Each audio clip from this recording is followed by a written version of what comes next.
да добиете, речи си,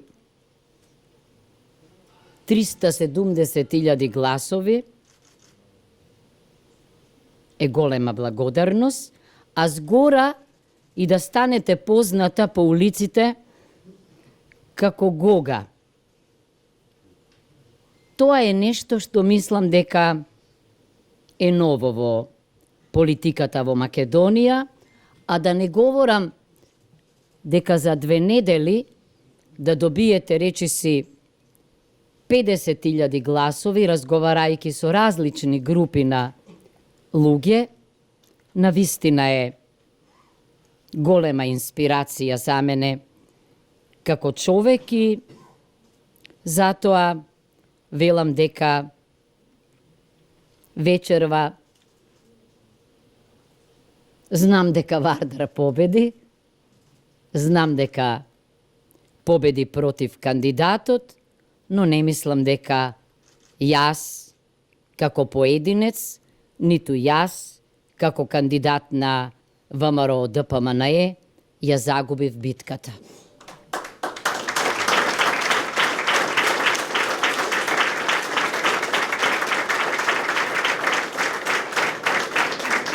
Некој може да помисли дека наивно влегов после колку 30 децении повторно во политиката. Не е така. Јас мислев и се уште мислам дека политиката има логика ако се перцепира како навистина како уметност на можното, во смисла на уметност да подобрите нешто во политичкиот систем, да го демократизирате, да внесете нешто ново, да ги проблематизирате лошите практики, да критикувате, да повикувате на граѓаните и на нивните потреби, да посочувате на добрите европски практики и приказни и се разбира да нудите решенија. Се обидов да го направам тоа, но не можам да не кажам дека политиката во Македонија се уште не е уметност. Политиката во Македонија се уште е во рацете на партиите. Тие всушност одлучуваат најмногу и пред се за тоа кај кого ќе отидат гласовите, а не самите граѓани.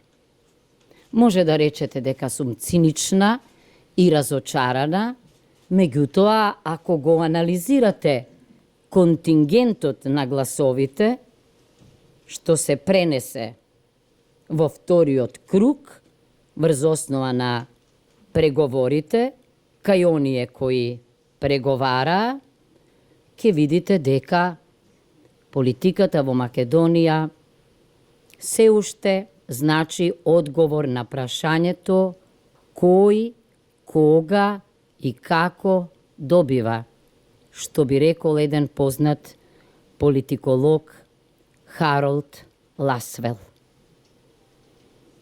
Прашање е, резултатот се разбира е јасен, но прашање е дали ваквиот резултат, спореден со резултатот на победениот, во случајов јас се разбира, дали води кон помирување и обединување, или пак означува една поделба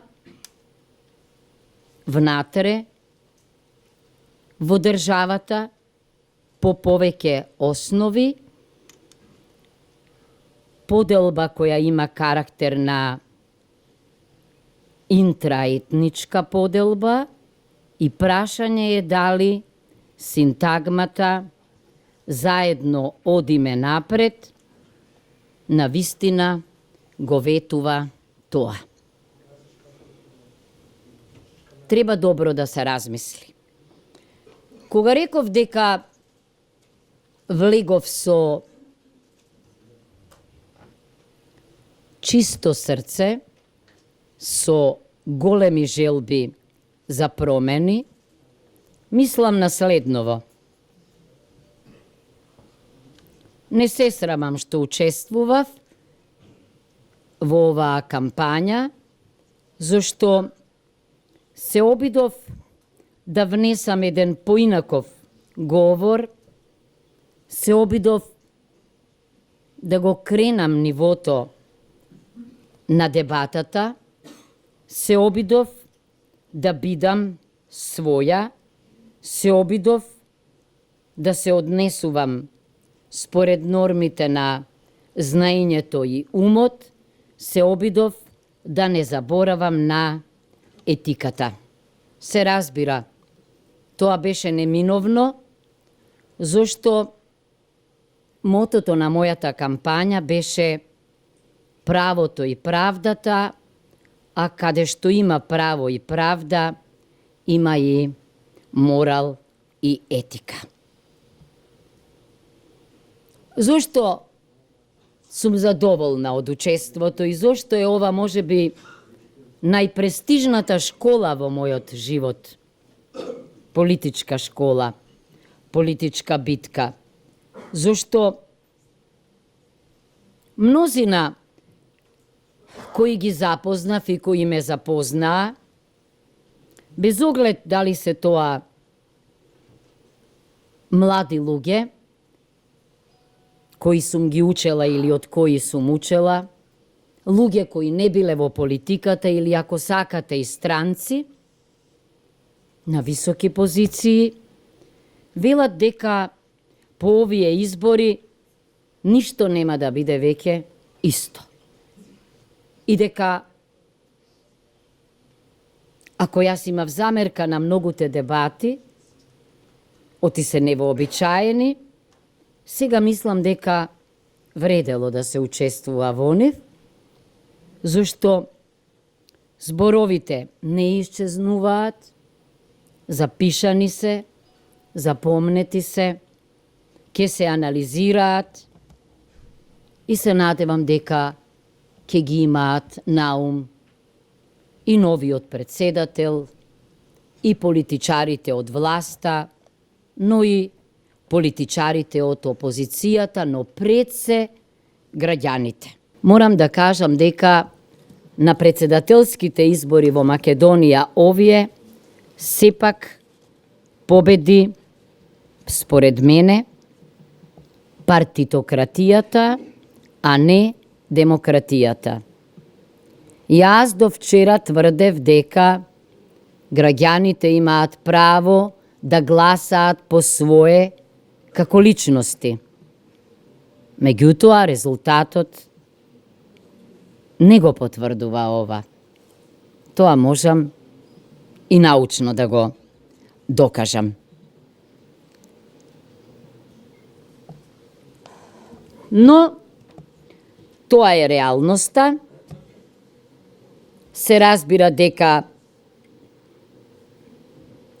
обично сите кои нема да победат велат дека изгубиле една битка, меѓутоа не биле поразени. Сепак, како и во утакмиците, така и на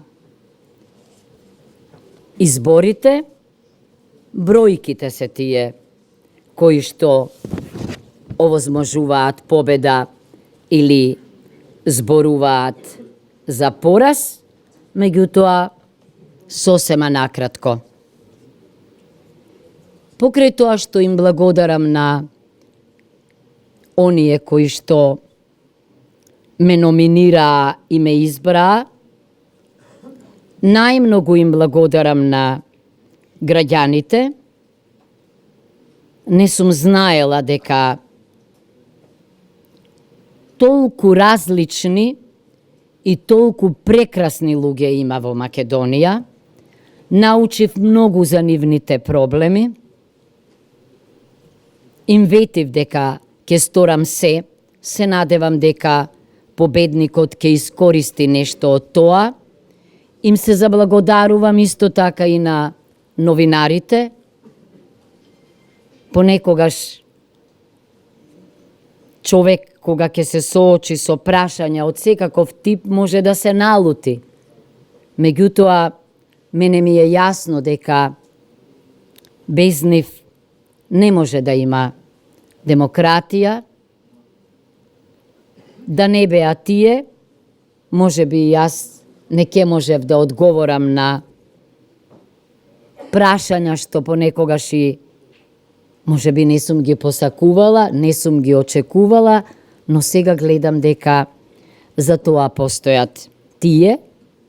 Во Македонија, во опозицијата мора да се препознае важен актер и фактор во понатамошниот развој. Ова покажува дека власта не е толку силна како што мисли, бидејќи очигледно дека многу од гласовите што ги имала ги изгубила. Да не речам дека легитимитетот, ако мисли дека со овај е зацврстен, се лаже.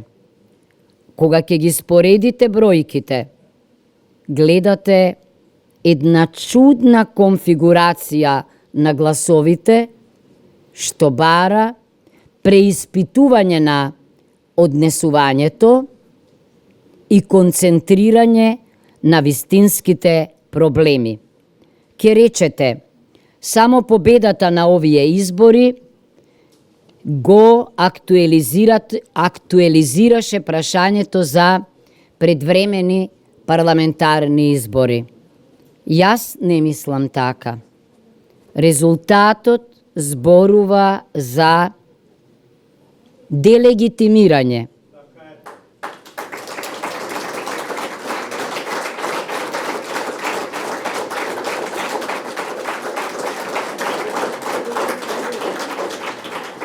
Резултатот наметнува потреба од разговори и преговори како да се оди напред, но јас мислам дека ситуацијата е таква што сериозно треба да се размислува за предвремени парламентарни избори.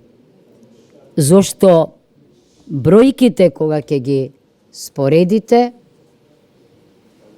неминовно се гледа дека ситуацијата е радикално сменета по протекот на овие 2,5 години.